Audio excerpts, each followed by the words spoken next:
Hello सभी प्यारे साथियों को गुड इवनिंग। कैसे हैं आप सभी लोग। मैं नागेश कुमार सिंह आप सभी प्यारे साथियों का जेई एकेडमी परिवार में हार्दिक स्वागत करता हूं। पहला क्वेश्चन पूछ रहा है आपका कि इलेक्ट्रॉनिक्स घटक जो विद्युतीय क्षेत्र में विद्युत ऊर्जा को, तो कहाँ विद्युत ऊर्जा को स्टोर किया जाता है भाई, तो विद्युतीय क्षेत्र में कह रहा है। विद्युतीय क्षेत्र में स्टोर करता है तो वो कौन करता है, तो वो होता है कैपेसिटर। कैपेसिटर क्या होता है भाई, कैपेसिटर इलेक्ट्रिकल एनर्जी को स्टोर करता है। किसको स्टोर करता है, इलेक्ट्रिकल एनर्जी को। लेकिन अगर आपसे कहा होता है इलेक्ट्रिकल एनर्जी की जगह अगर ये कह देता मैग्नेटिक एनर्जी की बात कर देता कि मैग्नेटिक फील्ड में जो एनर्जी स्टोर होती है, तो उसकी बात करता, तो वहां पर हमारा क्या सही होता, वहां के लिए हमारा इंडक्टर सही होता है। क्योंकि इंडक्टर क्या करता है कि इंडक्टर एनर्जी को, इंडक्शन एनर्जी जो होती है, इंडक्टर एनर्जी को मैग्नेटिक फील्ड में स्टोर करता है। जैसे इलेक्ट्रिकल एनर्जी होती है तो इलेक्ट्रिकल एनर्जी या मैग्नेटिक एनर्जी पूछते हैं, तो इलेक्ट्रिकल एनर्जी के ही रूप में पूछेगा, लेकिन कहेगा कि ये मैग्नेटिक फील्ड में स्टोर करता है। यहाँ साफ साफ बोला है कहाँ के लिए स्टोर करने के लिए, यहाँ बोला इलेक्ट्रिक फील्ड के लिए। इसलिए हमारा जो ऑप्शन सही वो कहाँ सही है, आपका कैपेसिटर। लेकिन यही कहता है इलेक्ट्रिकल एनर्जी को यहाँ बोल देता कि मैग्नेटिक फील्ड में स्टोर करता है, तो वहां क्या सही हो जाता हमारा, इंडक्टर। ये छोटी छोटी चीजें हैं जो एग्जाम में हमसे क्या होती हैं, गलत होती हैं। इन्हीं सब छोटी छोटी चीजों का आप ध्यान रखेंगे तो आपसे एक क्वेश्चन भी गलत नहीं होगा। चलिए भाई हम अपने दूसरे क्वेश्चन की तरफ आ जाते हैं। तो दूसरा क्वेश्चन हमारा क्या है, ये कह रहा है आपका कि एक 10 माइक्रोफैरेड, कितने माइक्रोफैरेड का भाई, 10 माइक्रोफैरेड और 20 माइक्रोफैरेड का पैरेलल में। तो आप सबसे पहले जान लो कि पैरेलल में होता क्या है। सी बराबर होता है आपका C1 प्लस C2। सी बराबर क्या होता है भाई, तो सी बराबर होता है C1 प्लस C2। एक मिनट, सी बराबर ये क्या होता है, C1 प्लस C2। ये कब होता है, ये पैरेलल के लिए होता है। लेकिन अगर हम सीरीज की बात करें तो ये हो जाता है हमारा 1/C1 is equal to 1/C1 plus 1/C2। ये हमारा किसके लिए होता है, सीरीज के लिए। तो पैरेलल में सी बराबर C1 प्लस C2 है, तो हम क्या करेंगे, 10 माइक्रोफैरड प्लस 20 माइक्रोफैरड दोनों को ऐड करेंगे तो ये आ जाएगा कितना हमारा, 30 माइक्रोफैरड। तो ये 30 माइक्रोफैरड जो अभी नया वाला आया है, ये एक और दे रखा है 30 माइक्रोफैरेड का संधारित्र, जो कहाँ जुड़ा है, सीरीज में जुड़ा है। तो ये हो जाएगा 1/30 प्लस 1/30, तो ये हो जाएगा इज इक्वल टू 15 माइक्रोफैरेड। तो ये हमारा क्या हो जाएगा भाई, सी ऑप्शन सही हो जाएगा। चलिए भाई हम तीसरे क्वेश्चन की तरफ बात करते हैं। कह रहा है कि निम्नलिखित में से कौन सी द्वितीयक बैटरी का उदाहरण है। तो चलिए भाई द्वितीयक बैटरी कौन सी है। देखिए बहुत से बच्चों के दिमाग में एक कंफ्यूजन आता है एल्केलाइन बैटरी को लेकर के। एल्केलाइन बैटरी, क्षारी बैटरी। क्षारी बैटरी में हमारा दो आता है, निकिल कैडमियम और निकिल आयरन। आप लोगों को हम कुछ बताएंगे अभी थोड़ी देर में। निकिल आयरन और निकिल कैडमियम, ये दो बैटरियां आती हैं। लेकिन अगर एल्केलाइन सिर्फ बोले तो ये क्या है, ये प्राइमरी बैटरी होती है। अगर सिर्फ एल्केलाइन बोल रहा है तो ये कौन सी बैटरी होती है, ये प्राइमरी बैटरी होती है। तो इसलिए ये प्राइमरी बैटरी होगी। लेकिन अगर यही निकिल आयरन या निकिल कैडमियम का होता तब वो सेकेंडरी बैटरी का उदाहरण होता है। लेकिन ओनली अगर एल्केलाइन बैटरी बोले तो ये किसका उदाहरण है, ये प्राइमरी बैटरी का उदाहरण है। इसलिए ये ऑप्शन तो नहीं होगा। लेकिन बहुत से बच्चे क्या करते हैं, एल्केलाइन बैटरी को ही मार के आते हैं एग्जाम में। क्योंकि आप जब भी पढ़े होंगे, एक पढ़े होंगे आपका लेड एसिड बैटरी और दूसरा पढ़े होंगे आपका एल्केलाइन बैटरी। तो एल्कलाइन बैटरी में आपका निकिल आयरन और निकिल कैडमियम आता है, और लेड एसिड में पीबी और पीबीओ2 से बना हुआ जो पदार्थ होता है उसकी बैटरी आती है, जिसको हम लेड एसिड बैटरी कहते हैं आपका। तो यहाँ पूछा है सेकेंडरी बैटरी, तो ध्यान रखना भाई सेकेंडरी बैटरी का जो उदाहरण है वो कौन सा है, तो वो है हमारा lithium ion battery. Lithium ion battery की एक खासियत जान लीजिएगा, इसकी वोल्टता सबसे अधिक होती है, 3.6 वोल्ट पर सेल होता है। पर सेल जो इसकी वोल्टता होती है 3.6 वोल्ट होती है। अगर इन चारों में बात करें या किसी भी बैटरी में बात करें तो जो प्रति सेल वोल्टेज की मैं बात कर रहा, प्रति सेल वोल्टेज कितना होता है, 3.6 वोल्ट होता है। सबसे अधिक लिथियम आयरन का होता है। लिथियम आयन बैटरी का ही प्रयोग आपका आजकल जो व्हीकल्स हैं, व्हीकल्स में यूज हो रहा है, लैपटॉप में यूज हो रहा है, मोबाइल जो बैटरी है मोबाइल बैटरी में यूज हो रहा है, इमरजेंसी चार्जर में भी अब यूज होने लगा। लेकिन अभी इमरजेंसी चार्जर का ये क्या कहते हैं, उतना खास यूज नहीं है लिथियम आयन बैटरी का। लेकिन लिथियम आयन बैटरी का मोबाइल, लैपटॉप और व्हीकल, इन तीनों जगह पे इसका सबसे ज्यादा यूज होता है। अगर हम क्षारी बैटरी की बात करें कि क्षारी बैटरी का प्रति सेल वोल्टेज कितना होता है, तो इसका जो वोल्टेज होता है वो 1.5 वोल्ट होता है। इसका 1.5 वोल्ट होता है पर सेल। और इसका जो यूज करते हैं हम कहाँ करते हैं, तो इसका यूज होता है टॉयज में यानी खिलौने में, उसके बाद रिमोट में, टॉर्च में, इन सभी जगहों पे किसका यूज होता है, तो एल्केलाइन बैटरी का यूज होता है। मरकरी बैटरी की बात करें तो मरकरी बैटरी का जो वोल्टेज होता है 1.35 वोल्ट होता है। इसका वोल्टेज कितना होता है, 1.35 वोल्ट होता है। ये होता है किसका, मरकरी बैटरी का, इसका जो यूज करते हैं मरकरी बैटरी का, आप लोग जो घड़ी पहनते हैं हाथ में उसमें यूज होता है, कैमरे में यूज होता है, तो इन सभी जगहों पे मरकरी बैटरी का यूज होता है। तीसरा आपका कह रहा है जिंक कार्बन बैटरी, तो जिंक कार्बन बैटरी का यूज कहाँ होता है भाई? तो इसका भी यूज जहाँ पे एल्कलाइन बैटरी का हो रहा था वहीं पे यूज होता है, जैसे टॉयज, टॉर्च, रिमोट, इन सभी जगहों पर जैसे यूज हो रहा था वैसे ही जिंक कार्बन बैटरी का भी वहां पे यूज होता है, और इसका जो वोल्टेज होता है वो 1.5 वोल्ट टू 1.6 वोल्ट होता है। ये याद रखिएगा, क्योंकि वोल्टेज से भी क्वेश्चन आपके पूछे जाते हैं, सबसे अधिक वोल्टेज किसका होता है, या फिर पूछ देगा एल्कलाइन बैटरी का प्रति सेल वोल्टेज कितना होता है, तो ये क्वेश्चन बनते हैं, इसलिए मुझे ये चीजें बतानी पड़ी यहीं पर।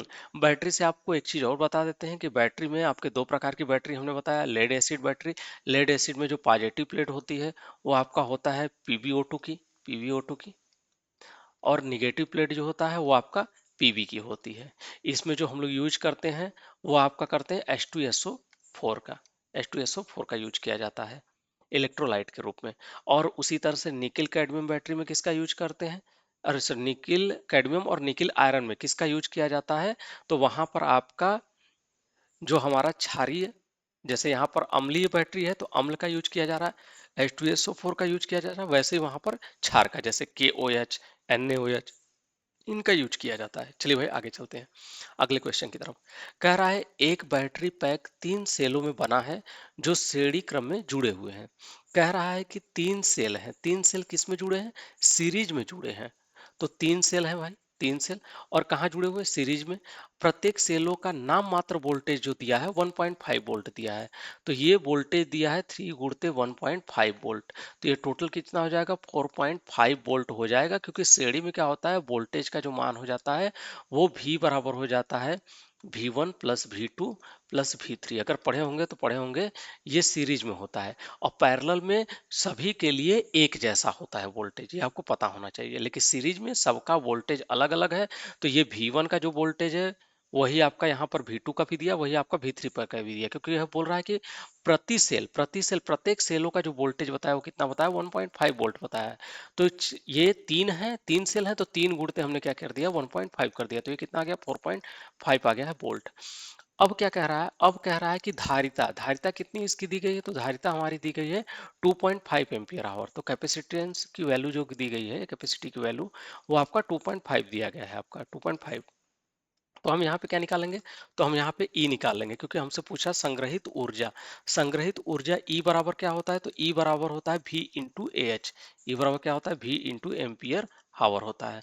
तो ये हमारा हो जाएगा, V की वैल्यू क्या है भाई, 4.5 है, और एम्पियर हावर की वैल्यू कितना है आपका, तो ये 2.5 है, इसका मल्टीप्लिकेशन कर देंगे तो ये आ जाएगा हमारा 11.25, तो ये 11.25 हो जाएगा। अच्छा, यहाँ पर बोला है कि बैटरी में स्टोर एनर्जी, तो बैटरी में स्टोर एनर्जी E बराबर होता है V इंटू एम्पियर इंटू हावर। लेकिन अगर यही चीज आपसे पूछ देता कि कैपेसिटर में स्टोर एनर्जी, तो E बराबर हो जाता क्या भाई, 1/2 CV²। अगर आपसे पूछ देता है इंडक्टर में स्टोर एनर्जी, तो E बराबर 1/2 LI²। तो ये होता है आपका फार्मूला एनर्जी स्टोरेज का। तो बैटरी एनर्जी स्टोरेज डिवाइस है, कैपेसिटर एनर्जी स्टोरेज डिवाइस है, उसके बाद आपका इंडक्टर एनर्जी स्टोरेज डिवाइस है, लेकिन रेजिस्टेंस एनर्जी स्टोरेज डिवाइस नहीं है, ये चीज याद रखिएगा। चलिए भाई आगे हम बात करते हैं। अगला कह रहा है कि एक आरएल सीरीज सर्किट की बात कर रहा है, इसमें ध्यान से पढ़ेंगे तो कह रहा है कि आरएल सीरीज सर्किट, ये आर हो गया, ये क्या हो गया भाई, एल हो गया। तो आर का जो वैल्यू है, वो आर की वैल्यू का जो वोल्टेज दिया है, इसका वोल्टेज ये आर है, ये आपका एल है, इसका वोल्टेज भी बराबर दे रखा है क्या आपका 30 वोल्ट। इस पूरे का वोल्टेज जो दे रखा है वो आपका दे रखा है 50 वोल्ट, इस पूरे का वोल्टेज दे रखा है। और आपसे क्या पूछ रहा है, कि आपसे पूछ रहा है कि इंडक्टर के एक्रॉस वोल्टेज कितना होगा। तो आप एक चीज पढ़े होंगे, अगर आप ये पढ़े होंगे इसका, तो ये क्या है, हमारा टोटल वोल्टेज भी होता है, ये हमारा क्या होता है, VL होता है, और ये हमारा क्या होता है, VR होता है। पढ़े, अगर नहीं पढ़े होंगे तो इसको हम आपका डिटेल में, ये जो चैप्टर वाइज हम कराएंगे एसी सर्किट का, तो उसमें हम आपको बताएंगे। तो यहाँ से होता है V² is equal to VL² plus VR², ऐसा होता है ये फार्मूला। तो ये हमारा क्या हो जाएगा, यहाँ से हम इंडक्टर का निकालेंगे, तो VL² इज इक्वल टू हो जाएगा V² माइनस VR²।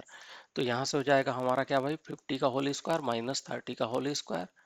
ठीक, यहाँ से हम कैलकुलेट कर लेंगे, तो ये आ जाएगा हमारा 40 वोल्ट। तो ये हमारा क्या हो जाएगा भाई, 40 वोल्ट, ये हमारा आंसर हो जाएगा। चलिए भाई नेक्स्ट क्वेश्चन की हम तरफ चलते हैं। अगला क्वेश्चन क्या है हमारा, 6 नंबर। तो ये कह रहा है कि 10 ओम के प्रतिरोध में, अब हमने कहा था कि भाई आपका जो क्षय करता है, क्षय कौन करता है शक्ति का, तो हमने बताया था आपका रेजिस्टेंस, उसी पर एक आधारित क्वेश्चन आ गया। बहुत सिंपल सिंपल एसएससी जेई में क्वेश्चन पूछे जाते हैं, बस बच्चों को लगता है कि बहुत हार्ड हार्ड क्वेश्चन है, और वो क्या करते हैं उसके हिसाब से बहुत हार्ड हार्ड चीजें पढ़ते हैं। लेकिन ऐसा नहीं करना है आपको।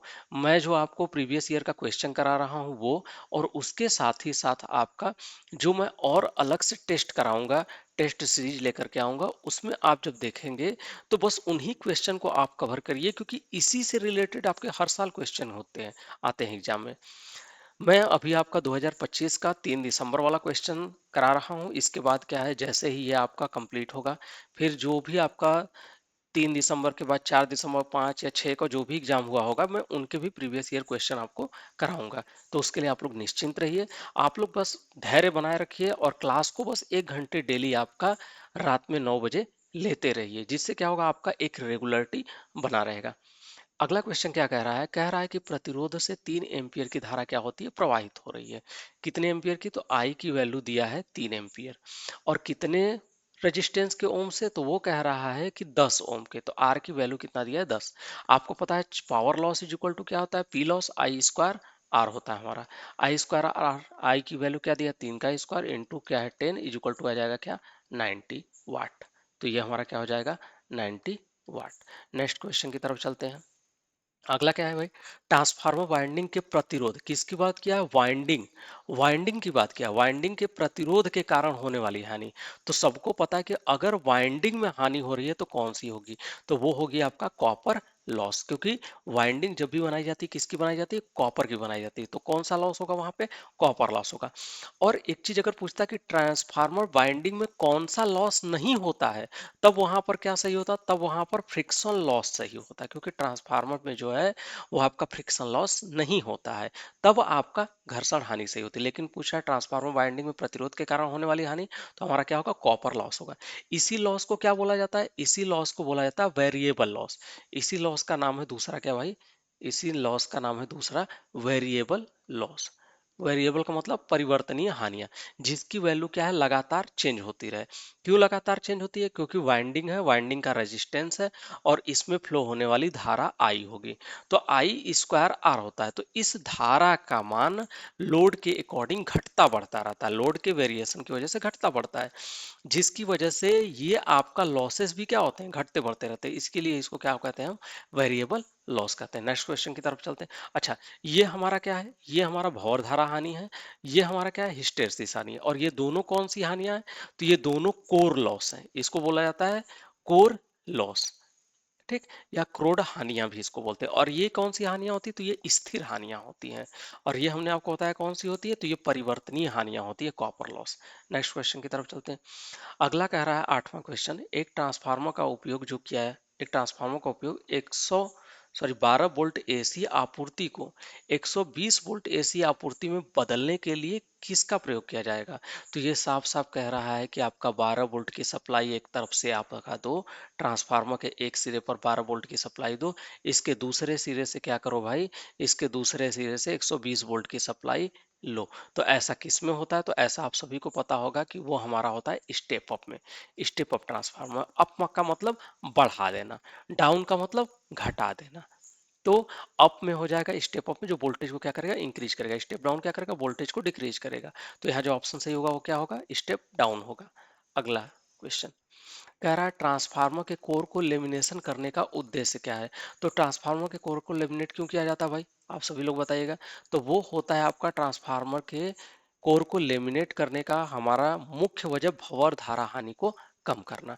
ऐसा क्यों, क्योंकि आप लोग पढ़े होंगे डब्ल्यू ई बराबर lambda B max square F square T into V, ऐसा आप लोग पढ़े होंगे। तो ये आपका बी मैक्स फ्लक्स घनत्व, यह फ्रीक्वेंसी, टी क्या है, पत्तियों की मोटाई। तो टी, तो ये हमारा क्या है, टी, टी मोटाई को अगर हम जितना कम करेंगे उतना ही क्या होगा, हमारा भौर धारा हानि क्या होगा, कम होगा। यानी इसको लेमिनेट करना, यानी पतली पतली पत्तियों के रूप में विभाजित करने की बात होती है। तो पतली पतली पत्तियों के रूप में विभाजित करेगा तो वहां पर कौन सा हो जाएगा भाई, हमारा भौर धारा हानि को कम करने के लिए। लेकिन यही पूछ दिया जाता कि कोर को हम सिलिकॉन स्टील का क्यों बनाते हैं, तो सिलिकॉन स्टील का इसलिए बनाया जाता है ताकि हम आपका जो हिस्टैरिसीस हानियां हैं वो क्या कर सके, कम कर सकें। आगे चले।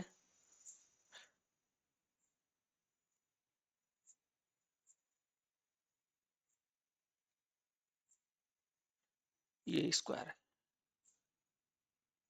अगला क्वेश्चन, अगला क्या कह रहा है भाई, किस प्रकार की डीसी मशीन की फील्ड वाइंडिंग आर्मेचर वाइंडिंग के समानांतर में होती है। तो ये कह रहा है फील्ड वाइंडिंग की बात किया कि जो हमारा फील्ड वाइंडिंग है वो आर्मेचर वाइंडिंग के कहाँ है, पैरेलल में। तो फील्ड वाइंडिंग जो होता है ये हमारा क्या होता है भाई, डीसी जनरेटर हो गया। डीसी जनरेटर में ये हमारा क्या है, आर्मेचर, आर्मेचर हो गया, ये आर्मेचर। और यही कह रहा है कि आर्मेचर वाइंडिंग के पैरेलल में, तो ये जो हमारा आर्मेचर वाइंडिंग है इसके पैरेलल में, पैरेलल में, ये पैरेलल में जुड़ जाए।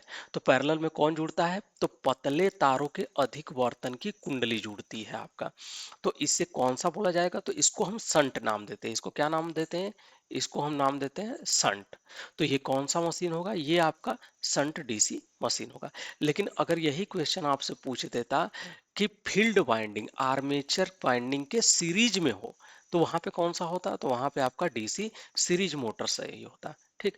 अगर ये क्वेश्चन आपसे कहता कि आर्मेचर वाइंडिंग के सीरीज में लगे, सीरीज वाइंडिंग और इन दोनों के पैरेलल में समानांतर वाइंडिंग है, तो वहां पर कौन सा जनरेटर होता, तो या फिर वहां पे कौन सी डीसी मशीन होती, तो वो होती हमारी कंपाउंड डीसी मशीन।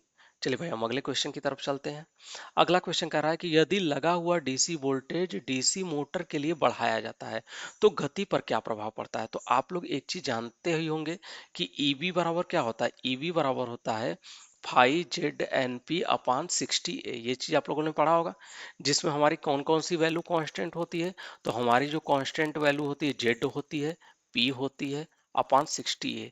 ये वैल्यू क्या होती है, हमारी कांस्टेंट होती है। तो इसको हम कहते हैं ईबी, बैक यम बराबर के फाई एन। ऐसा आप लोग पढ़े होंगे। और यहाँ पे क्या कह रहा है कि डीसी वोल्टेज डीसी मोटर के लिए, तो डीसी मोटर के लिए डीसी वोल्टेज की बात किया तो ईबी बराबर क्या होता है, तो यहाँ पर हमारा ईबी बराबर होता है V minus I A R A is equal to K phi N. और किसके चेंज करने के लिए बात कर रहा है, गति पर, गति पर प्रभाव कर रहा है किसका, वोल्टेज का, वोल्टेज के प्रभाव की बात कर रहा है गति पे। तो ये हमारा यन है। तो यन बराबर क्या हो जाएगा भाई, तो यन बराबर हो जाएगा V minus I A R A, I R है अपान क्या हो जाएगा के इंटू फाइव। तो ये हमारा वोल्टेज को क्या कर रहा है, डीसी वोल्टेज को भी को बढ़ा रहा है। अगर भी बढ़ेगा तो एन भी क्या होगा, बढ़ेगा। तो ये भी बढ़ेगा तो ये एन क्या होगा भैया, बढ़ेगा। क्लियर। चलिए नेक्स्ट क्वेश्चन की तरफ हम चलते हैं, आपका 12 नंबर की तरफ। कह रहा है डीसी मोटर में उस स्थिर भाग का नाम क्या है जिसमें फील्ड वाइंडिंग, तो फील्ड वाइंडिंग किस पे लपेटी जाती है भाई, जाहिर सी बात है आपका कि डीसी मोटर की बात करा तो ये हमारा डीसी मोटर होता है, जिसमें ये क्या होता है भाई, ये हमारा योक होता है, योक, योग। और योग पे ही क्या लगा होता है, ये हमारा यन, और ये हमारा यस जो होता है ये मैग्नेटिक फील्ड होता है आपका, ये यन यस होता है। और इसके बीच में ये हमारा क्या रखा होता है, तो ये हमारा जो होता है वो आर्मेचर का चालक रखा होता है, ये आर्मेचर का चालक होता है। क्लियर। तो ये क्या कह रहा है कि कह रहा है उस स्थिर भाग का नाम क्या है जिस पे फील्ड वाइंडिंग है। तो ये हमारी फील्ड वाइंडिंग इसी पे की जाती है, यन और यस पे ही फील्ड वाइंडिंग होती है, इसी पे हमारा फील्ड वाइंडिंग होता है आपका। तो ये कहाँ लगे हुए हैं, तो ये हमारा योक पे। तो योक कहाँ होता है, किस पर, तो स्टेटर, योक वाले पूरे भाग को इसको क्या बोलते हैं हम, इसको पूरे को स्टेटर बोलते हैं। और ये जो बीच वाला पार्ट है इसको क्या बोलते हैं, तो रोटर या आर्मेचर बोलते हैं। तो हमारा कहाँ होगा स्थिर वाला भाग भाई, तो ये हमारा होगा स्टेटर पे। क्लियर। अगला क्वेश्चन, चलिए भाई 13 नंबर पे आ जाते हैं। 13 नंबर क्या कह रहा है, कह रहा है single phase motor, single phase induction motor के संचालन का वर्णन करता है। तो इंडक्शन मोटर के संचालन का वर्णन, सॉरी सिंगल फेज के इंडक्शन मोटर के संचालन के बारे में। तो पहले जान लो कि सिंगल फेज इंडक्शन मोटर होता क्या है। सिंगल फेज इंडक्शन मोटर, देखो भाई ये क्या होता है, सिंगल फेज इंडक्शन मोटर में अगर केवल एक वाइंडिंग है, केवल एक वाइंडिंग की जाती है तो इसको आपका मेन वाइंडिंग बोलते हैं। लेकिन आपका एक वाइंडिंग होगा तो एक वाइंडिंग की कंडीशन में ये जो आपका इंडक्शन मोटर है ये गति नहीं करता है। इंडक्शन मोटर गति एक वाइंडिंग के होने पर नहीं करता है। इसलिए इसमें क्या होता है कि इसको द्विफेज का बनाया जाता है। एक होता है स्टार्टिंग वाइंडिंग, एक होता है कौन सी भाई, स्टार्टिंग वाइंडिंग, और एक होता है आपका मेन वाइंडिंग। तो स्टार्टिंग वाइंडिंग और मेन वाइंडिंग जो दोनों होते हैं एक दूसरे के पैरेलल में होते हैं। तो दो वाइंडिंग होगा तभी क्या होगा, आपका सिंगल फेज इंडक्शन मोटर गति करेगा, अन्यथा वो गति नहीं करेगा। ये आप सभी लोग जानते रहिए। तो दो वाइंडिंग होने पर ही यह गति करता है। अगर एक ही वाइंडिंग है तो इसमें जो फ्लक्स प्रवाहित होता है वो पल्सेटिंग टाइप का फ्लो करेगा। जितनी इसकी वैल्यू पॉजिटिव में होगी उतनी ही वैल्यू आपका कहाँ होगी, निगेटिव में होगी, जिसकी वजह से यह किसी भी डायरेक्शन में नहीं गति करेगा, अपनी जगह पर रह के यह क्या करेगा, कंपन करेगा। इसलिए क्या है कि यहाँ पर आपका दो वाइंडिंग होनी चाहिए सिंगल फेज इंडक्शन मोटर के लिए। तो पढ़ लेते हैं। यह समकालीन गति से अधिक तेजी गति के साथ चलता है, नहीं भाई। यह बिना किसी ऑक्सिलरी वाइंडिंग के अपने आप शुरू हो जाता है, तो ये भी गलत है, क्योंकि इसमें भी आपका ऑक्सिलरी वाइंडिंग की आवश्यकता होती ही होती है, जो कि अभी मैंने बताया आपको। कह रहा है इसे शुरू करने और चलाने के लिए दो एसी स्रोतों की आवश्यकता होती है। नहीं, हम सिंगल फेज का ही सप्लाई देते हैं, दो एसी स्रोत तो देते नहीं है। कह रहा है यह स्वतः शुरू होने वाला नहीं है, बिल्कुल सही बात है, नहीं है। इसके लिए ऑक्सिलरी वाइंडिंग की आवश्यकता होती है, तो बिल्कुल होती है। ये हमारा क्या है, डी ऑप्शन सही हो जाएगा। नेक्स्ट क्वेश्चन की तरफ चलते हैं। कह रहा है एसी जनरेटर का मुख्य घटक क्या है जिसका उपयोग मुख्य चुंबकीय क्षेत्र को बनाने के लिए किया जाता है। अच्छा, मुख्य चुंबकीय क्षेत्र की बात किया है, और किसके लिए बात किया, अल्टरनेटर। अब डीसी मोटर और अल्टरनेटर में थोड़ा सा डिफरेंस है। थोड़ा सा डिफरेंस क्या है वो समझ लीजिएगा। डीसी जनरेटर और डीसी मोटर में ये, सॉरी, डीसी जनरेटर और एसी जनरेटर में, डीसी जनरेटर पे ये क्या है भाई, ये है हमारा मैग्नेटिक फील्ड यन और यस। ये हमारा क्या है, इसके बीच में रखा हुआ ये हमारा कंडक्टर है। ये हमारा क्या है भाई, कंडक्टर है कंडक्टर। और ये हमारा क्या है, ये हमारा एसी जनरेटर है, जिसमें ये क्या है भाई हमारा, ये हमारा मैग्नेटिक फील्ड होता है। ये हमारा मैग्नेटिक फील्ड होता है, मैग्नेटिक फील्ड। और ये हमारा क्या होता है, ये हमारा होता है कंडक्टर। ये हमारा क्या होता है, कंडक्टर होता है। अब इसका मेनली डिफरेंस समझिएगा। अब डिफरेंस ये है कि ये हमारा क्या है, ये रोटर वाला पार्ट है, और ये भी क्या है, रोटर वाला पार्ट है, लेकिन इस पे जो वाइंडिंग है वो आर्मेचर वाइंडिंग है। तो ये आपका डीसी जनरेटर में है, डीसी जनरेटर। और ये क्या है, ये एसी जनरेटर। तो एसी जनरेटर में ये जो मैग्नेटिक फील्ड है वो कहाँ चलाया, रोटर पे। एसी जनरेटर में जो मैग्नेटिक फील्ड रोटर में चलाया है, जो कि पहले डीसी जनरेटर में कहाँ था, स्टेटर पे था। तो डीसी जनरेटर की बात करता है तो डीसी जनरेटर में जो हमारा फील्ड होता है वो कहाँ होता है, स्टेटर पे होता है। लेकिन यही फील्ड आपका एसी जनरेटर में कहाँ चला जाता है, तो रोटर पे चला जाता है। तो इसलिए क्या ऑप्शन सही हो जाएगा भाई, रोटर पर क्षेत्र कुंडली। और अगर यही आपका ये चुंबकीय क्षेत्र की जगह कह देता है कि क्वायल की बात कर देता है, यानी चुंबकीय चालक की बात कर देता है, चालक को बनाने के लिए। तो चालक को बनाने के लिए किसका यूज किया जाता है, आर्मेचर वाइंडिंग का यूज किया जाता है। देखो भाई, क्वेश्चन वही होते हैं, बस क्वेश्चन को क्या करते हैं ये लोग, थोड़ा सा मॉडिफाई करते हैं। तो आप क्वेश्चन के बारे में अगर गहराई से जानते रहोगे, प्रीवियस ईयर के क्वेश्चन के एनालिसिस को अच्छे से जानते रहोगे, तो आपका कोई भी क्वेश्चन गलत नहीं होगा। आ जाओ भैया 15वें नंबर क्वेश्चन की तरफ। 15वां नंबर क्वेश्चन क्या कर रहा है, तीन चरण एसी में घूमते हुए। अब कह रहा है एसी मशीन में, तो एसी मशीन का भी हमने आपको बताया कि एसी मशीन ये है, ये हमारा एसी मशीन है, और ये हमारा मैग्नेटिक फील्ड, और ये हमारा क्या है, चालक है। इसमें कह रहा है एसी मशीन में घूमते हुए चुंबकीय क्षेत्र, तो चुंबकीय क्षेत्र, तो यहाँ चुंबकीय क्षेत्र ही ना घूम रहा है, ये रोटर है तो ये रोटर ही घूमेगा। तो चुंबकीय क्षेत्र ही घूम रहा, चुंबकीय क्षेत्र की गति को इसी निम्न रूप में जाना जाता है, यानी किस रूप में जाना जाता है। तो आप सभी को पता है कि उसको किस रूप में जाना जाता है। तो जो आपका यहाँ पर घूमेगा, जो यहाँ पर जो घूमेगी फील्ड की जो बात कर रहा है, चुंबकीय क्षेत्र की गति, तो वो होती है सिंक्रोनस स्पीड, एनएस बराबर 120 एफ बाई पी के स्पीड से क्या होती है, घूमती है। तो सिंक्रोनस स्पीड हो जाएगा। तो ये घूमते हुए चुंबकीय क्षेत्र की गति को क्या कहेंगे, सिंक्रोनस स्पीड कहेंगे। जो यहाँ पर आपका इसके बीच में, इन दोनों के बीच में जो घूमेगा फील्ड, उसकी बात कर रहा है, इन दोनों के बीच में। तो इसकी गति जो होगी वो क्या होगी, सिंक्रोनस स्पीड हो जाएगी, जिसका फॉर्मूला क्या होता है, NS Baba 120 by P RPM. चलो भाई अगला क्वेश्चन। कह रहा है एक सिक्स पोल पी बराबर क्या दिया है, तो पी बराबर दिया है 6। अगला क्या कह रहा है, एफ बराबर दिया है 50 हर्ट्ज, फ्रीक्वेंसी कितना दे रखा है, 50 हर्ट्ज आपको दे रखा है। और कह रहा है कि फुल लोड पर 960 आरपीएम पर चलता है। तो फुल लोड पर ये कितने आरपीएम पे चल रहा है, 960 आरपीएम पे चल रहा है। कौन चल रहा है, तो आप सबको पता है रोटर चलेगा। हम्म तो रोटर कितनी स्पीड पे चल रहा है, एनआर की वैल्यू दे रखा है आपका 960। हम क्या करते हैं, एनएस निकालेंगे, तो एनएस बराबर हो जाएगा 120 F/P। तो 120 गुणते एफ की वैल्यू कितना दे रखा है, 50/6। ये हो जाएगा 6। 6 से हम इसको डिवाइड करेंगे, 2 हो जाएगा 20, और 5 × 20 इज इक्वल टू 1000। तो ये आ जाएगा 1000। ये एनएस की वैल्यू आ गई। इसमें क्या पूछा है, स्लिप। स्लिप का फार्मूला होता है यस बराबर NS minus N R upon क्या होता है भाई, एनएस। तो इसको हम कैलकुलेट कर लेंगे, तो ये हमारा क्या है, एनएस की वैल्यू 1000 माइनस 960 अपान क्या हो जाएगा, 1000। इसको हम हल कर देंगे, तो ये हमारा क्या आ जाएगा, 40 आ जाएगा, अपान क्या हो जाएगा, 1000 इज इक्वल टू 0.04, या फिर कह देंगे 4% स्लीप। तो ये हमारा क्या आ जाएगा भाई, 4% स्लीप। चलिए भाई नेक्स्ट क्वेश्चन की तरफ चलते हैं। बहुत आसान आसान क्वेश्चन आते हैं, लेकिन हम लोग क्या है कि हमको लगता है कि बहुत हार्ड हार्ड क्वेश्चन है, इसलिए हम क्या करते हैं, एग्जाम में अक्सर करके गलती कर देते हैं। चलिए भाई अगला क्या कह रहा है, तीन चरण।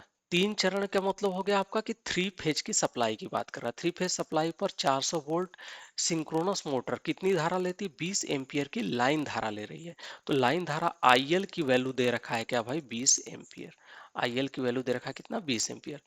आगे कह रहा है कि खींचते हुए 0.8 अग्रणी शक्ति गुणांक पर कार्य कर रही है। तो cos फाई की वैल्यू कितना है, cos फाई की वैल्यू दे रखा है 0.8 दे रखा है, क्लियर।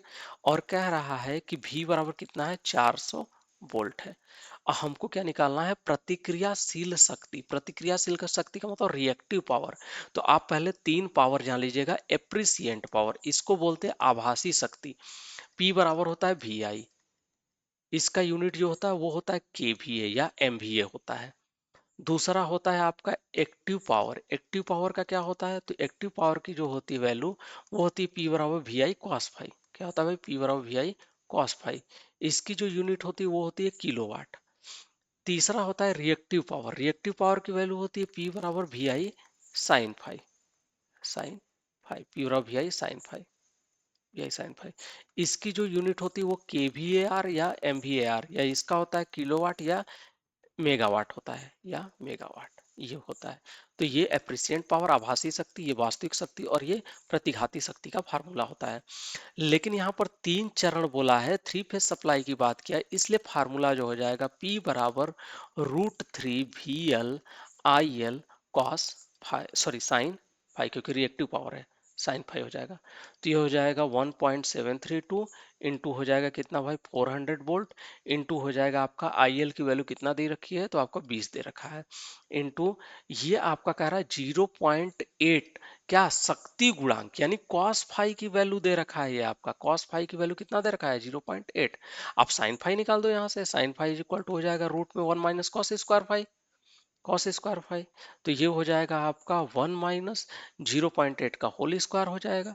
तो ये आ जाएगा कितना भाई, तो इसको हम हल कर देंगे, तो 100, और ये हो जाएगा 0.8 का 64, ये आ जाएगा 64, और 100 घटा देंगे तो कितना आ जाएगा 36, यानी इसका मान आ जाएगा कितना, 0.36, 0.36 हो जाएगा। तो ये 0.3 के आसपास 36 आएगा, तो गुणते 0.36। इसको आप कैलकुलेट कर लीजिएगा, इस पूरे को निकाल लीजिएगा, हल कर लीजिएगा, ये हमारा आएगा आपका 8.31 kVAR। करके आप लोग देख लीजिएगा इस क्वेश्चन को। फिर अगला क्वेश्चन कह रहा है, अगला क्वेश्चन कह रहा है कि 24 वोल्ट कितना भाई, कह रहा है 24 वोल्ट, यानी V का मान दे रखा है कितना, 24 वोल्ट की बैटरी एक 4 ओम और एक 2 ओम प्रतिरोधक से बनी है। तो ये जो बैटरी बनी है ये किससे बनी है, 4 ओम से बनी है और 2 ओम से बनी है, ये 2 ओम से बनी है। कह रहा है धारा को मापने के लिए, तो धारा को जब भी मापा जाता है तो सीरीज में लगाया जाता है, ये आपको पता ही होगा। तो सीरीज में लगाएगा तो इसका भी रेजिस्टेंस क्या हो जाएगा, हमारा ऐड हो जाएगा, तो 0.4 0.5 ओम। तो ये हम तीनों को क्या करेंगे, ऐड कर देंगे, तो ये हो जाएगा 4 दो 6 और 6, तो 6.5 ओम हो जाएगा। तो 6.5 ओम हो गया, किसका मान है, ये इंटरनल रेजिस्टेंस की वैल्यू आ गई। तो आर बराबर आ गया जो टोटल बैटरी के साथ जो अमीटर जुड़ा हुआ है, इस पूरे का रेजिस्टेंस का जो मान आ गया वो 6.5 ओम आ गया। आगे कह रहा है कि अमीटर पर पाठ्यांक क्या होगा, तो अमीटर पर पाठ्यांक जो भी होगा तो वो धारा आई का मान होगा। तो आई बराबर हो जाएगा वी बाई आर।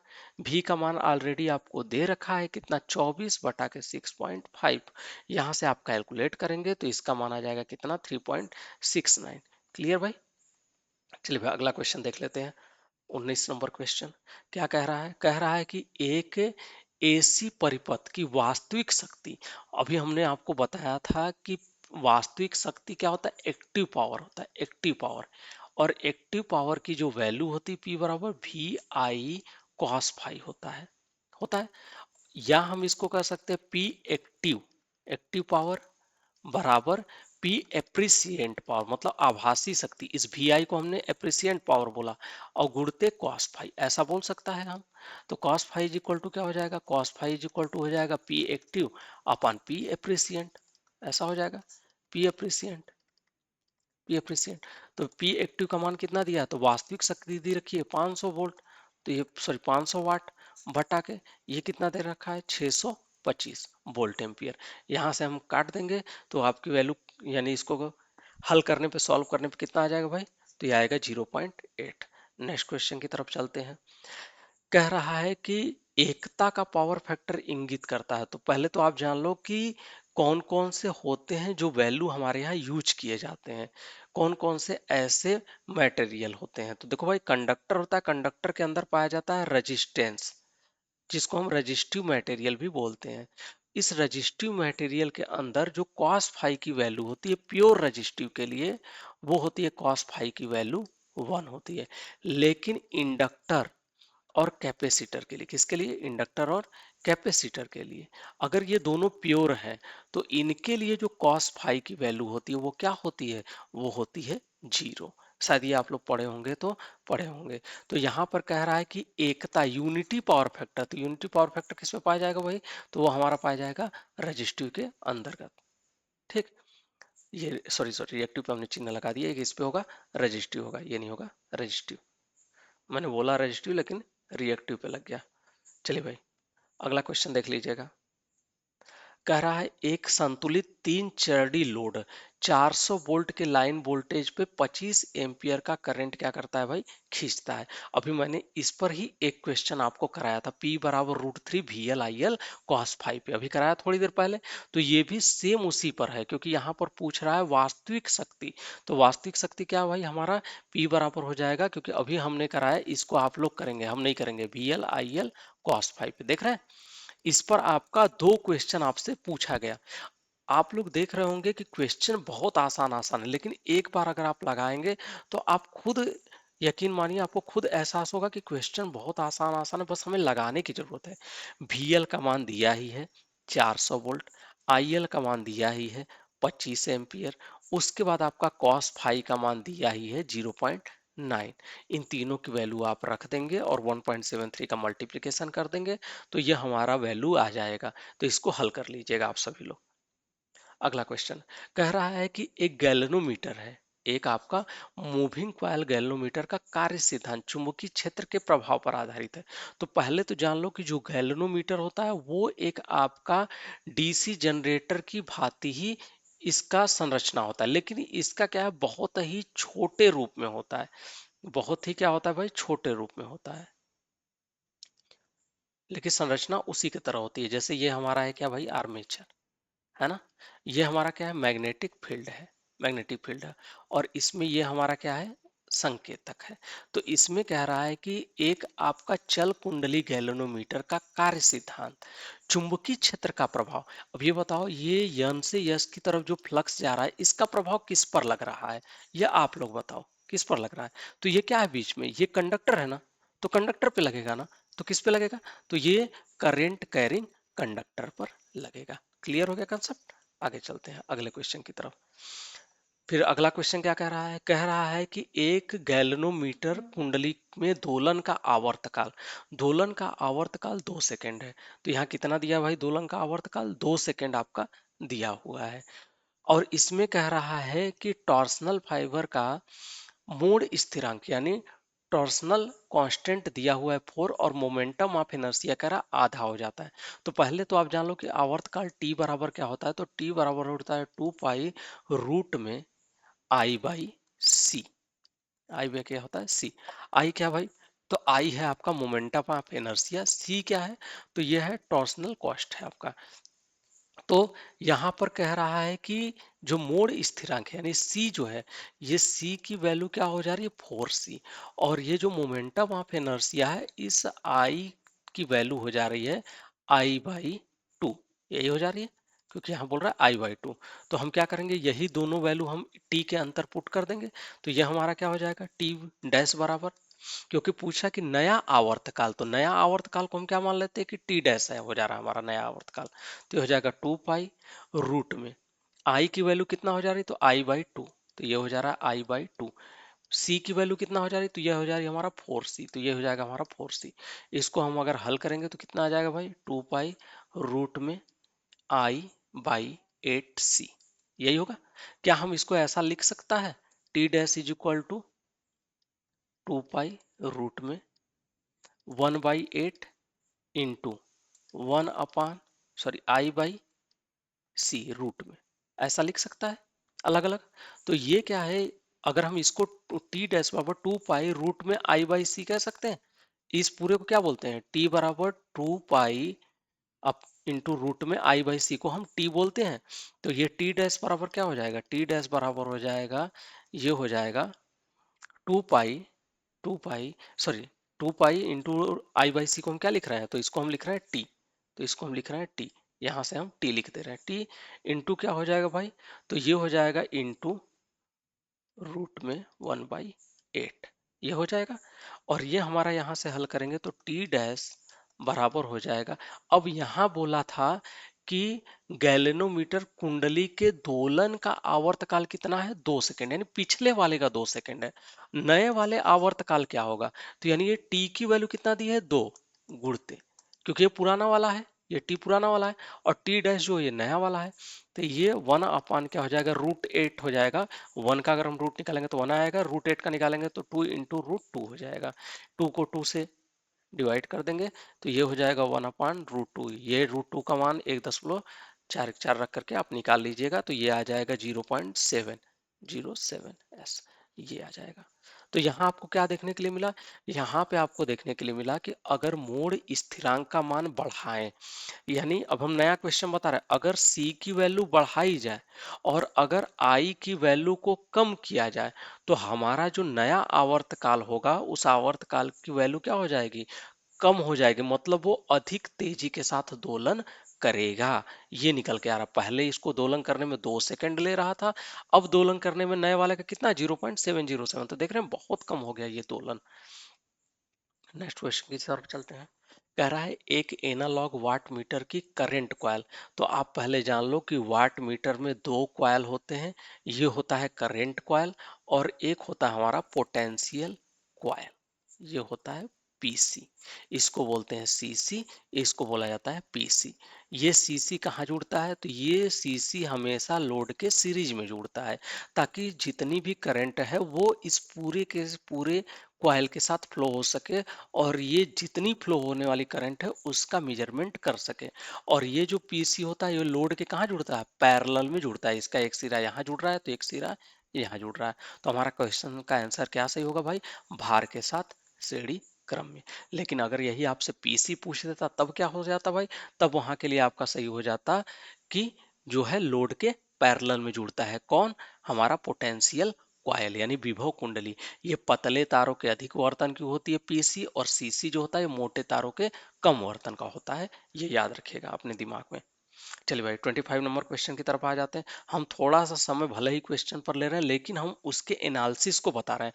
आप लोग देखे होंगे, आप किसी भी चाहे टेक्स्ट बुक पे चले जाओ चाहे किसी भी टेस्ट सीरीज पे चले जाओ, ये अगर एनालिसिस आपका देते हैं तो एनालिसिस में इतना भर भर के दे देते हैं चीजें कि जो बच्चा क्या करता है वो कंफ्यूज हो जाता है कि इतना सारा दे दिया है, हमारे काम लायक क्या है इसमें क्या नहीं है। लेकिन मैं आपको बस इतना ही बताऊंगा जो आपके काम लायक हो, उससे ज्यादा हम कुछ भी नहीं बताएंगे आपको। कह रहा है आपका कि पिछड़ा हुआ शक्ति गुणांक यानी लैगिंग पावर फैक्टर की बात कर रहा है। तो लैगिंग पावर फैक्टर किस में पाया जाता है भाई? तो lagging power factor inductive load में पाया जाता है। लीडिंग पावर फैक्टर किस में जाता है? कैपेसिटिव लोड में पाया जाता है। और आपका यूनिटी पावर फैक्टर किस में पाया जाता है? रजिस्टिव लोड में। ये हम पहले ही चर्चा कर चुके हैं। तो आप लोगों को याद होगा, तो याद होगा हमने रजिस्टिव, इंडक्टिव, कैपेसिटिव को अभी हम पहले ही चर्चा किए हैं। देख रहे हैं आपका कितना हमने काम आसान कर दिया है।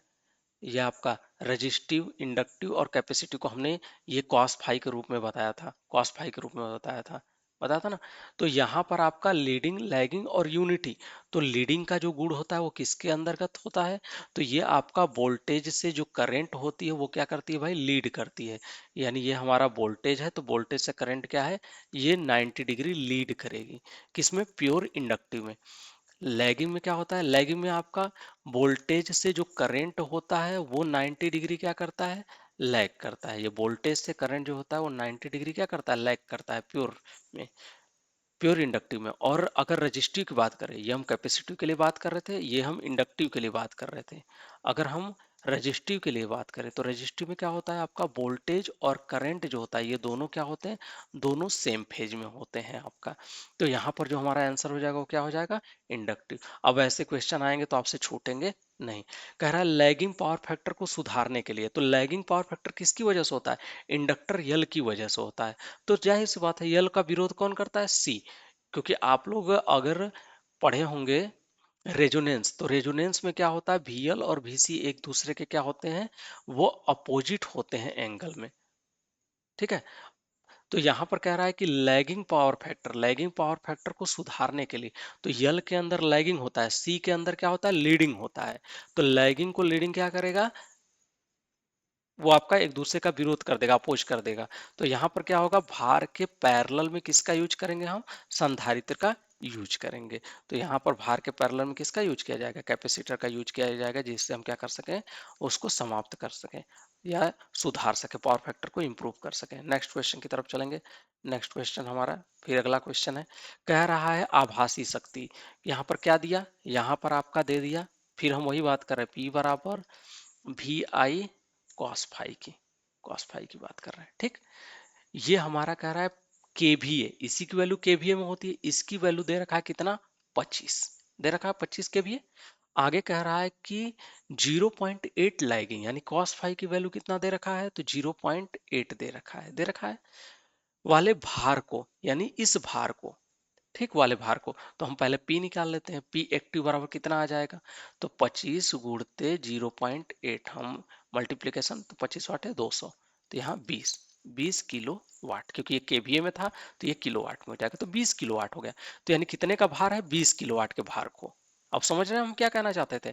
तो ये हमने जो निकाला कि ये 20 किलो वाट का भार है, इस भार को 0.95 लैगिंग के पावर फैक्टर से सुधारने की आवश्यकता है।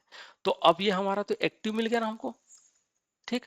हम फिर निकालेंगे P बराबर वी आई कॉस फाई। ये नए वाले का, ये ओल्ड वाले का था, अब ये न्यू वाला हम निकाल रहे हैं, न्यू वाले का। P बराबर वी आई कॉस फाई। तो यहाँ किसकी हमको वैल्यू निकालनी? आभासी शक्ति की, यानी इस वी आई की वैल्यू निकालनी है। तो V I is equal to क्या हो जाएगा भाई? P न्यू वाला जो है बटा के कॉस फाई। न्यू आई की वैल्यू कितनी आई है न्यू वाले की? तो 20 किलो वाट बटा के कितने से सुधारना हमको? 0.95 किलो वाट से, सॉरी 95 लैगिंग पावर फैक्टर सुधारना। कॉस फाई का मान 0.95 है। जब इसको हल करेंगे तो हमारी वैल्यू कितनी आ जाएगी? अब आप अपना हल करके देख लीजिएगा। इसका मान जो आएगा वो 21.05 आएगा। आप कैलकुलेट कर लीजिएगा।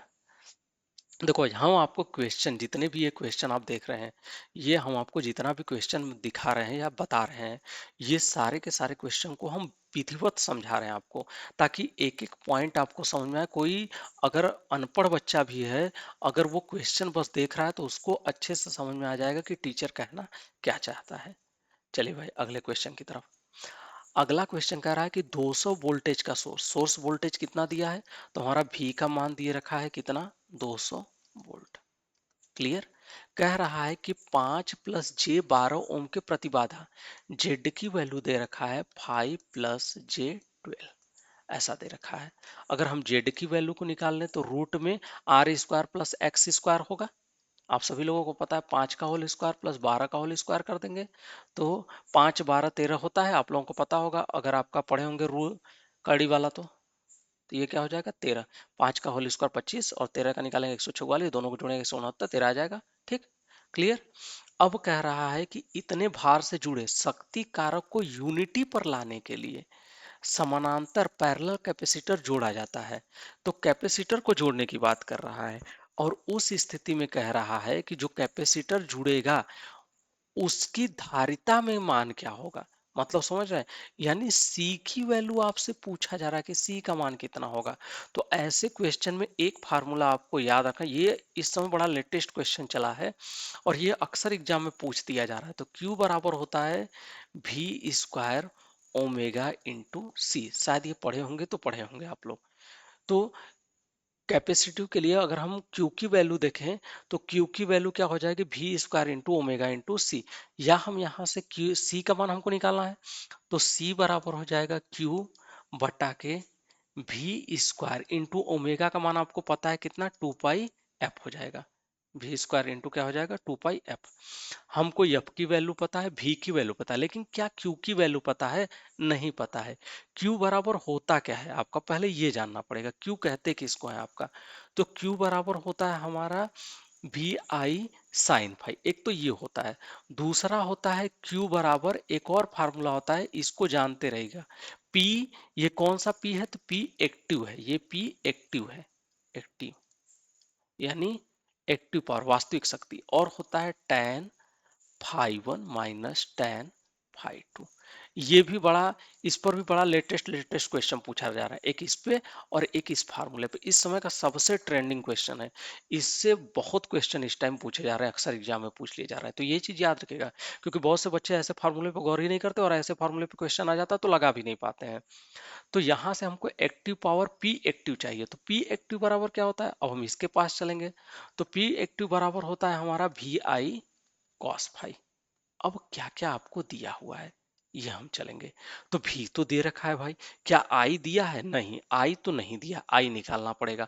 कॉस फाई दिया है क्या, बोलो भाई, कॉस फाई दिया है यहाँ पे। तो यहाँ पर कॉस फाई नहीं भी दिया है तो आप निकाल लेंगे, कैसे निकालेंगे वो हम बताएंगे। कॉस फाई बराबर होता है आपका फार्मूला आर बाई जेड, ये पढ़े होंगे तो पढ़े होंगे आप सभी लोग। तो आई बराबर हो जाएगा, आई बराबर वी बाई जेड। तो वी का मान 200 बटा के 13, यहां से हम निकाल लेंगे आई का मान। तो ये आपका हल कर लीजिएगा, इसका आई का मान शायद 15.38 के आसपास आएगा आई का मान। यहाँ cos फाई का मान निकालेंगे तो cos फाई बराबर क्या हो जाएगा भाई, cos फाई बराबर आर बाई जेड। आर का मान 5 दिया है, 5 बटा के जेड का मान कितना आया है 13, 5 बटा 13 का मान हल करके निकाल लीजिएगा तो ये 0.38 समथिंग आएगा आपका। अब यहां से हम क्या करेंगे, एक्टिव पावर निकालेंगे P बराबर।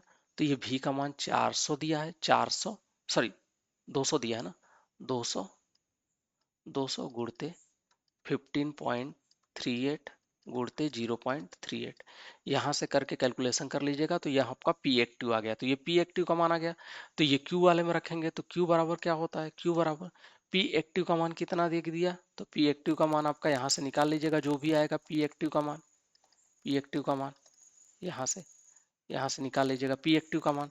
तो ये P एक्टिव का मान आपका जितना भी आए 1100 समथिंग आएगा, हल करेंगे तो आप लोग देख लीजिएगा 1183 के आसपास आएगा। तो ये P एक्टिव का मान हो जाएगा। कॉस्ट में tan phi 1 minus tan phi 2 बोल रहा है, तो ये बोला है कि यूनिटी पावर फैक्टर पर लाने के लिए। तो यूनिटी पावर फैक्टर पर लाना है तो हमारा यहाँ पर कॉस, ये पावर फैक्टर कितना हो जाएगा, तो पावर फैक्टर की वैल्यू tan phi का मान आपका निकालेंगे, tan phi। कॉस फाई का मान कितना आया था, कॉस फाई का मान आया है ये हमारा कितना, ये कॉस फाई 1 है ना, कॉस फाई 1 का मान 0.38 आया है, कॉस फाई 1 का मान 0.38 आया है। और इसको लाना है कहाँ तक, इसको लाना है यूनिटी पावर फैक्टर पे। इसको कहाँ लाना है, यूनिटी पावर फैक्टर पे, यानी इसको 1 पे लाना है, 0.35 से 1 पे लाना। तो ये cos फाई 2 का मान है, ये किसका मान है, cos फाई 2 का मान क्या है 1। ठीक, क्लियर है ना, क्योंकि ये 0.38 जो आया है ये cos फाई 1 का मान आया है। cos फाई 2 का जो मान है इसको हमको यूनिटी तक लाना है, यूनिटी तक लाने के लिए हमको ऐसा करना है। तो ये cos फाई 2 का मान है, तो हम cos फाई 1 से हम tan फाई 1 निकालेंगे, tan फाई 1 का मान निकालेंगे। और इससे cos फाई 2 से हम tan फाई 2 का मान निकालेंगे, tan फाई 2 का मान। तो tan फाई 2 का मान तो आ जाएगा 0, क्योंकि ये 1 है। तो इसका हम निकालेंगे, ये जैसे आपका कॉस फाइव बराबर क्या था, आर बाई जेड था, ऐसा था, आपको ये पता होगा। ये वाला, ये हमारा क्या है आर, ये हमारा एक्स, ये हमारा क्या है जेड, है ना, लंबाधार कर्ण वाला। तो यहाँ से आप निकाल लीजिएगा साइन फाई की वैल्यू, सॉरी यहाँ से निकाल लीजिएगा टेन फाई की वैल्यू, तो टेन फाई बराबर क्या हो जाएगा, एक्स बाई आर करके आप निकाल लीजिएगा। तो एक्स बाई आर करके निकालेंगे तो यहाँ एक्स की वैल्यू 12 है, 12/5 कर लीजिएगा, यहाँ से 2 पॉइंट समथिंग आ जाएगा, किसका मान, 2.4 समथिंग आ जाएगा इसका मान, ये टेन फाइव वन का मान। और ये हमारा कास फाइव टू का मान 1 दिया है, तो इसका मान हल करेंगे टेन फाइव वन में, तो ये आ जाएगा 0। पी एक्टिव का मान पता है 1183 समथिंग आ रहा है, तो 1183 समथिंग रख दीजिएगा, और ये 2.4 माइनस 0 करके यहाँ से वैल्यू आप निकाल लीजिएगा। तो यहाँ से जो भी निकालेंगे ये क्यूसी की वैल्यू आ गई। तो अब आपके पास क्यूसी भी आपको पता है, क्यू भी पता है, भी स्क्वायर भी पता है, भी का मान 200 है, और 2 पाई एफ, एफ का मान 50 वोल्ट है, सॉरी 50 आपका हर्ट्ज है, तो एफ का मान 50 हर्ट्ज रख देंगे, 2 पाई का मान रख देंगे, यहाँ से किसकी वैल्यू निकाल लीजिएगा, सी की वैल्यू को आप निकाल लीजिएगा, कैलकुलेट करके देख लीजिएगा, इसका आपका वैल्यू जो भी आएगा करीब 200, क्या कहते हैं 20.6 के आसपास, 22.6 के आसपास शायद यही आएगा। आप लोग एक बार चेक कर लीजिएगा, हल करेंगे, कैलकुलेशन करेंगे, खुद आपको समझ में आ जाएगा क्या आ रहा है। चलिए भाई अगले क्वेश्चन की तरफ आ जाइएगा। अगला क्वेश्चन कह रहा है आपका कि पीएन जंक्शन डायोड में रिवर्स सेचुरेशन की बात कर रहा है। रिवर्स सेचुरेशन किसकी वजह से होता है, तो पहले ये जान लीजिएगा। रिवर्स सेचुरेशन करंट जो होती है वो लीकेज करंट की वजह से फ्लो करती है। रिवर्स सेचुरेशन करंट किसकी वजह से फ्लो करता है, तो ये फ्लो करता है आपका reverse current, sorry leakage current की वजह से फ्लो करता है। और लीकेज करंट किसकी वजह से फ्लो होता है, तो लीकेज करंट फ्लो होता है आपका माइनॉरिटी चार्ज कैरियर की वजह से फ्लो होता है। अब माइनॉरिटी चार्ज कैरियर में क्या क्या आता है भाई, ये चीज जान लीजिएगा। जो आपका पी टाइप और एन टाइप, ये जो आपका पीएन जंक्शन होता है, पीएन जंक्शन, पी टाइप और एन टाइप, पीएन जंक्शन में जो माइनॉरिटी कैरियर होता है, तो पी में इलेक्ट्रॉन माइनॉरिटी कैरियर होता है, एन में आपका होल्स माइनॉरिटी कैरियर में होता है। तो इनके आपका रिकॉम्बिनेशन से जो करंट बहती है वो होती है क्या भाई, लीकेज करंट होती है। तो ये जो लीकेज करंट है, इस लीकेज करंट की वैल्यू किसकी वजह से होती है, तो ये आपका रिवर्स सेचुरेशन करंट की पूछ रहा है ना। तो रिवर्स सेचुरेशन करंट जो डिपेंड करेगा वो किस पर डिपेंड करेगा, टेम्परेचर पे डिपेंड करेगा, क्योंकि माइनॉरिटी कैरियर की जो वैल्यू बढ़ती है, जब ये हम लोग ग्राफ खींचते हैं, आपका ये वाला रिवर्स सेचुरेशन वाला ग्राफ, ये रिवर्स सिचुएशन वाला ग्राफ जब खींचा जाता है, तो ये माइनॉरिटी चार्ज कैरियर की वजह से होता है, और इसकी वैल्यू ये जो बढ़ती है, ये रिवर्स सेचुरेशन करंट की जो वैल्यू बढ़ती है, ये टेम्परेचर की वजह से जो माइनॉरिटी चार्ज कैरियर बढ़ता है उनकी वजह से होता है। तो इसका ऑप्शन क्या हो जाएगा, ये डायोड के तापमान पर अत्यधिक निर्भर करता है। अगले क्वेश्चन पे कह रहा मरकरी आर्क रेक्टिफायर के, इसमें मरकरी आर्क रेक्टिफायर में एनोड का कार्य, एनोड क्या होता है भाई, तो एनोड होता है पॉजिटिव, एनोड क्या होता है पॉजिटिव, पॉजिटिव होता है। कैथोड क्या होता है, तो कैथोड होता है निगेटिव। ये किसका इमिशन करता है, उत्सर्जन करता है, तो ये इलेक्ट्रॉन का उत्सर्जन करता है। तो अगर ये इलेक्ट्रॉन का उत्सर्जन करेगा, इलेक्ट्रॉन कैसा चार्ज, निगेटिवली चार्ज, तो निगेटिवली चार्ज को कौन अपनी तरफ आकर्षित करेगा, तो एनोड आकर्षित करेगा। तो देखिए भाई इसके ऑप्शन में क्या दिया हुआ है, मरकरी वाष्प को गर्म करना और रेक्टिफायर करने की नहीं, कह रहा आर को बनाए रखने में धनात्मक मरकरी आयनों को आकर्षित करता, धनात्मक को थोड़े आकर्षित करता है, ऋणात्मक को आकर्षित करता है।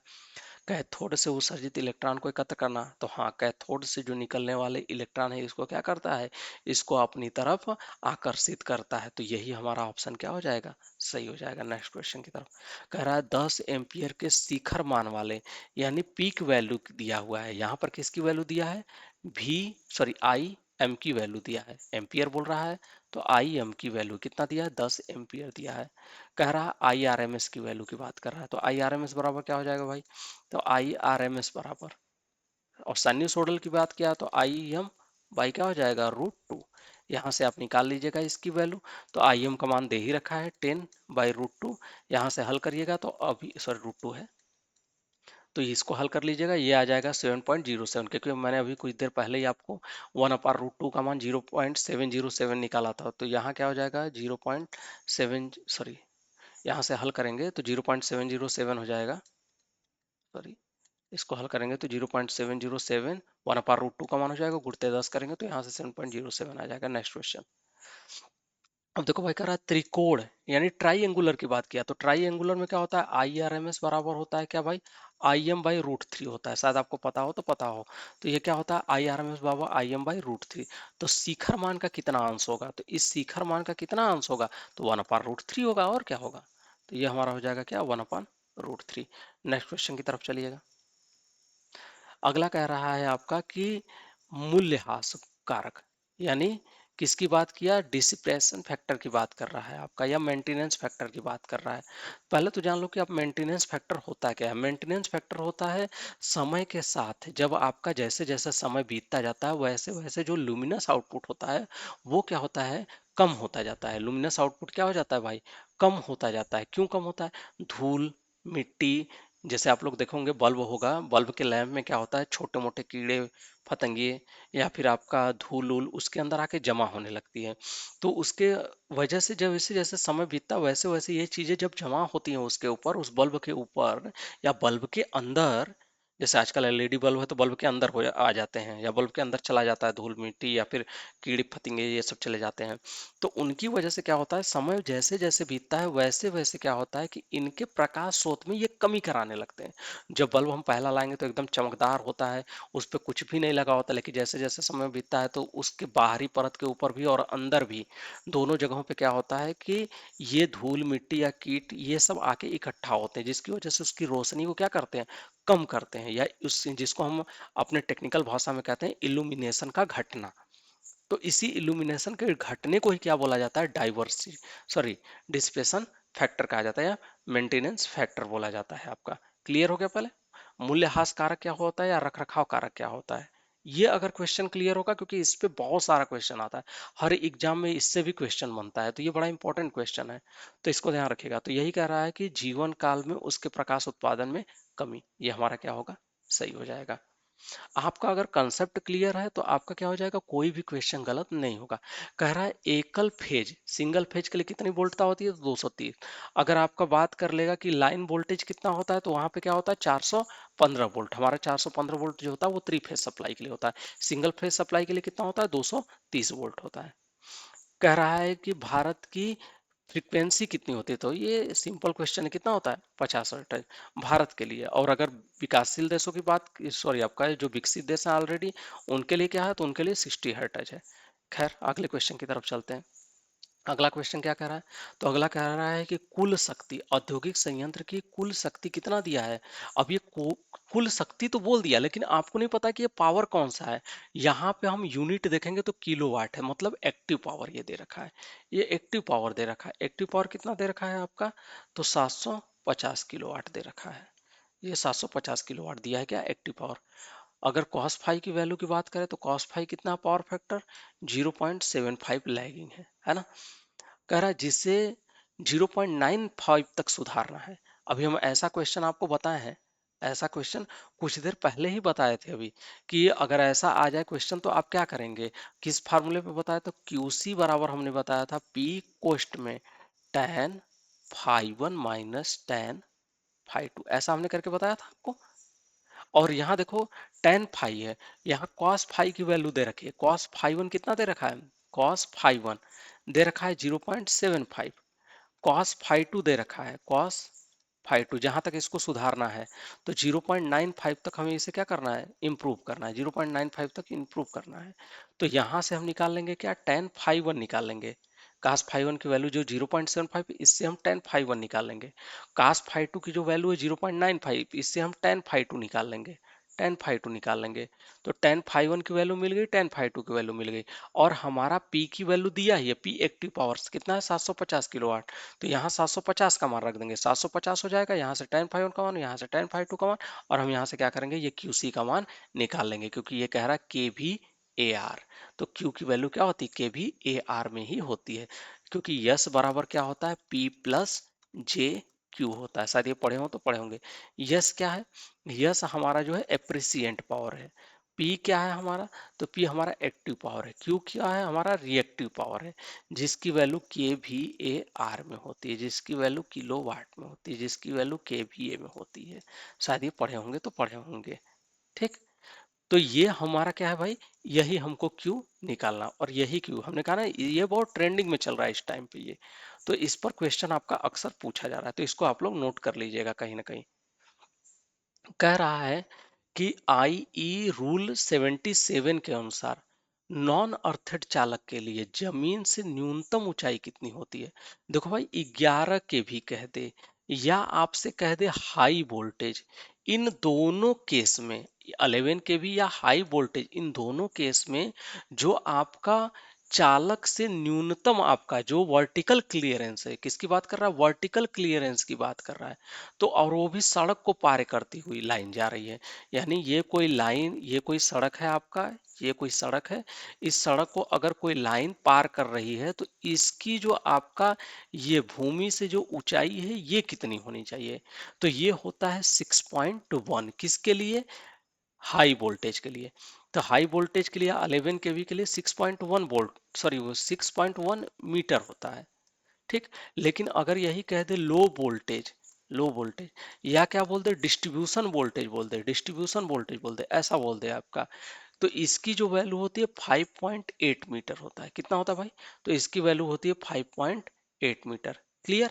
तो ये सड़क को पार करती हुई की बात कर रहा है। लेकिन अगर यही आपसे कह दे कि सड़क के समानांतर में, जैसे ये आपका सड़क जा रही है, ये आपका सड़क जा रही है, इस सड़क के किनारे से कोई लाइन ऐसे जा रही है, इस सड़क के किनारे से कोई होकर के लाइन आपकी जा रही है ऐसे, तो इसका जमीन से कितना क्लियरेंस होना चाहिए, ये जान लीजिएगा। तो इसका जो होता है जमीन से क्लियरेंस, वह होता है आपका 11 केवी के लिए, हम इसकी बात कर रहे हैं, 11 केवी या हाई वोल्टेज के लिए, 11 केवी या हाई वोल्टेज के लिए ये आपका जो क्लियरेंस रखा जाता है, वह रखा जाता है आपका 5.8 मीटर, ये रखा जाता है। लेकिन अगर आपका बोल दे लो वोल्टेज या मीडियम वोल्टेज के लिए बोल दे, ऐसा बोल दे, तो ये होता है 5.5 मीटर। ये याद रखिएगा आप लोग। ठीक। तो हमने ये चार बता दिया, इन चारों को याद रखिएगा क्योंकि इससे ही ज्यादातर क्वेश्चन पूछते हैं। कह रहा है IE 78, कौन सा रूल, 78 रूल। इस समय आपका IER रूल बहुत पूछा जा रहा है। IER रूल इसमें एकदम फेमस चल रहा है। ठीक है। क्योंकि आपका IER रूल से हर एग्जाम में क्वेश्चन, ऐसा कोई भी एग्जाम नहीं है जिसमें IER रूल न पूछा जा रहा हो। तो IER रूल 78 किसके लिए होता है आपका, तो ये होता है आपका अत्यधिक रिसाव के लिए। अत्यधिक रिसाव का मतलब कि जो आपका हमारा करंट, ये करंट के साथ जो हमारा इलेक्ट्रिक क्या कहते हैं, अर्थ फाल्ट या इलेक्ट्रिक जो हर्ट जो होता है, जो आपका शॉकिंग करंट होती है जिसको हम बोलते हैं, वो जो आपका फ्लो करती है, तो उनके लिए जो रूल है वो कौन सा है आपका, तो वो आपका लीकेज करंट रूल है। ये चीज याद रखिएगा आपका।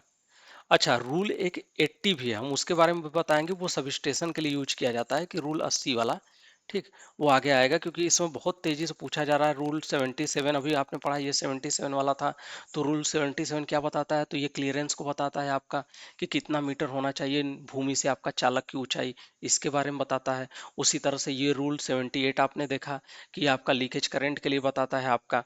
अगला क्वेश्चन कह रहा है कि सब स्टेशन में, किसमें आपका सब स्टेशन में अर्थिंग ग्रिड के रूप में खतरनाक पोटेंशियल को नियंत्रित करने के लिए डिजाइन किया जाता है। तो आपका सब स्टेशन में जो अर्थिंग की जाती है, वो दो सबसे खतरनाक वोल्टेज होते हैं, एक होता है टच पोटेंशियल और एक होता है स्टेप पोटेंशियल। एक होता है कौन सा, टच पोटेंशियल। टच पोटेंशियल क्या होता है भाई, जो होता है किसी इक्विपमेंट को हम जब छूते हैं, जैसे यह इक्विपमेंट है, इस इक्विपमेंट को हम छूते हैं आपका, तो इसके, इस इक्विपमेंट और इस अर्थ के बीच में जो वोल्टेज होता है आपका, इस हाथ और इस पैर के बीच का जो वोल्टेज होता है, इसको टच पोटेंशियल बोला जाता है आपका।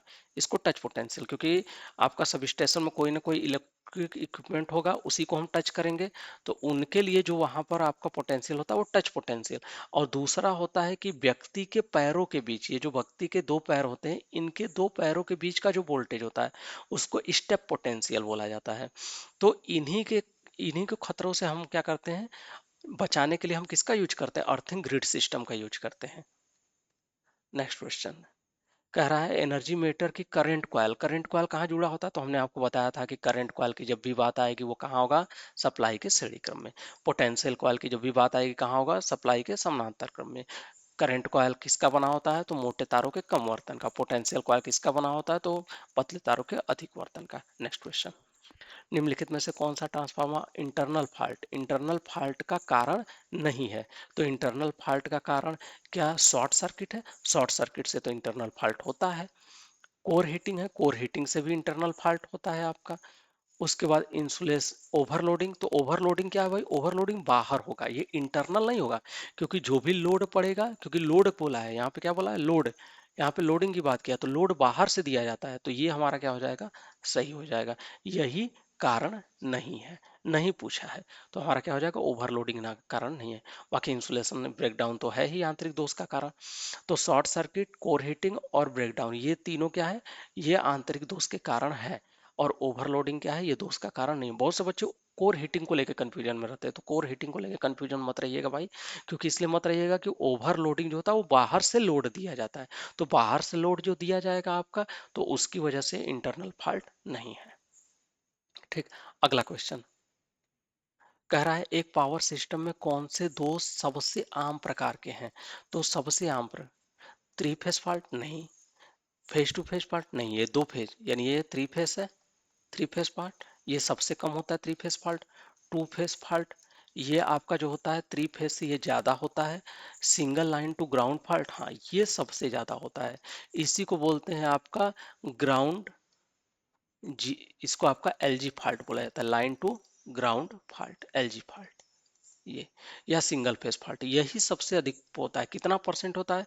तो ये पूरे सर्किट में आपका जितनी भी इलेक्ट्रिकल हमारे यहाँ वो है, सभी में आपका ये सबसे अधिक होता है, और ये होता है 70 से 80% तक।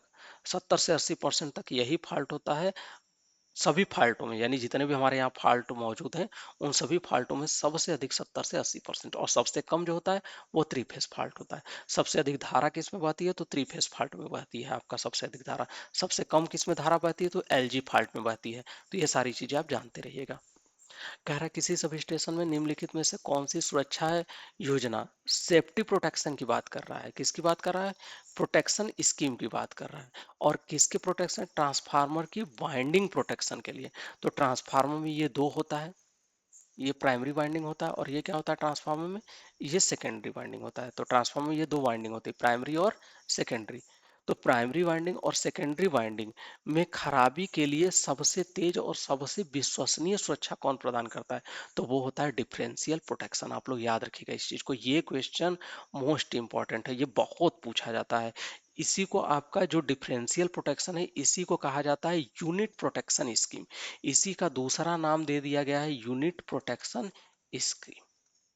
ये सुरक्षा कैसे करता है? तो इसमें आपका प्राइमरी साइड में एक सीटी लगा होगा, और एक सेकेंडरी साइड में सीटी लगा होता है। तो इधर सीटी टू होता है, और इधर सीटी वन होता है। ये दोनों का कंपेरिजन करता है, कंपेयर करके अगर हमारा क्या है भाई, वैल्यू जो हमारी निर्धारित वैल्यू, अगर उस मान से क्या होता है भाई, हम लोग निकालते हैं आई डी बराबर डिफरेंशियल की value I one minus I two. इसी पर ये क्या होता है, ये ऑपरेट होता है। आई डिफरेंशियल, डिफरेंशियल धारा बराबर आई वन में फ्लो होने वाली और आई टू में फ्लो होने वाली धारा का जो अंतर होता है, अगर थोड़ा सा भी अंतर आया तो ये तुरंत क्या करा देगा? सर्किट को ट्रिप करा देगा आपका। तो अच्छा, एक क्वेश्चन और पूछा जाता है कि अगर हमारा ट्रांसफार्मर है, ट्रांसफार्मर अगर स्टार स्टार है, स्टार स्टार है, तो इसमें जो डिफरेंशियल प्रोटेक्शन यूज हो रहा है, डिफरेंशियल प्रोटेक्शन में जो सीटी लग रहा है, ये सीटी कैसा होगा? तो ये सीटी डेल्टा डेल्टा होगा। अगर ये स्टार डेल्टा है, तो ये क्या हो जाएगा? ये डेल्टा स्टार सीटी यूज होगा। अगर ये डेल्टा स्टार ट्रांसफार्मर है, तो हमारा जो सीटी यूज होगा वो स्टार डेल्टा यूज होगा।